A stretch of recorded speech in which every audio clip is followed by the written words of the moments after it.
Здравствуйте, мои уважаемые зрители. Hello my dear viewers, in the yard we have April 15th, and the traditional review of events at the fronts, what is happening on the fronts of the Ukrainian war. And I will start this review with my news, which you already think you all know.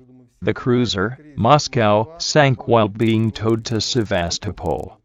So far, no one has reported any more news, except that its commander died with the cruiser. How many victims there were, in general, no one knows yet. Immediately taking this opportunity, I want to refute that fake, which is distributed today by the Ukrainian Special Operations Forces, that only 58 people were saved. No, this could not happen for one simple reason. This kind of number of victims happens only if the ship immediately sinks, like a stone. In this case, the struggle for the cruiser went on for many hours, and, naturally, most of the crew is removed from it. The next point concerns the strike on Russian territory. As you know, there were a lot of hits yesterday.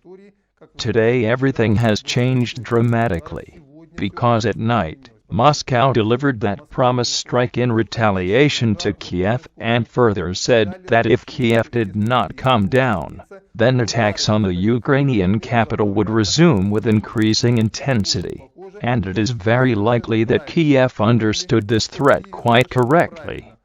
While on the border between Russia and Ukraine, meaning up to Bryansk, Kursk, Belgorod region, relative silence. Yes, some artillery is thrown there, but there are no serious strikes like yesterday. And now, let's move on to the main front. This is the Donbas front. Every day the efforts of the Russian troops, the Lugansk and Donetsk People's Republics, are more and more obvious. Russian troops attacked today in the direction of Barvenkovo and towards Slavyansk. The processing of Ukrainian positions by aviation and artillery is going on very seriously, and every day the efforts of the Russian troops in this direction will be stronger and stronger. Also, this morning there was a message that the troops of the Luhansk People's Republic, in cooperation with units, presumably Wagner, took the city administration of the city of Popasnaya, and thus, they entrenched themselves in the high-rise area, who generally control the entire situation in this settlement. Now the release of this key settlement should go faster. Why is this settlement key?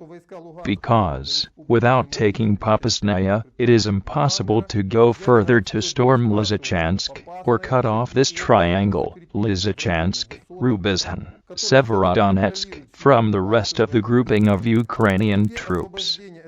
That is why there are such fierce battles in Popasna, similar to the battles in Mariupol, where the Ukrainian army dug in very strongly. But, as they say, here in Popasna, there is already a very serious reserve. I think things will go faster, especially considering that over the past few days, the Russian military space forces and artillery have been delivering very powerful strikes in this direction, trying to destroy both the reserves and the artillery group of the Ukrainian army in this area. Also, the Donetsk People's Republic is gradually increasing its efforts to encircle the Avdiivka group. The enemy troops are being covered from the north, as well as from the south. Yesterday and today, attacks were resumed in the direction of Mariupol and further on to Krasnogorovka. Also, every day there are reports that Russian troops are inflicting more and more powerful strikes on units of Ukrainian troops in the Yury Podolyaka region, and east of this settlement. Also, every day there are more and more reports that parts of the Ukrainian troops in the Mariupol region are surrendering, or trying to get out of the encirclement. They run into barriers and are destroyed. Every day new hundreds of prisoners, new hundreds of losses. In general, the agony of this group is already underway.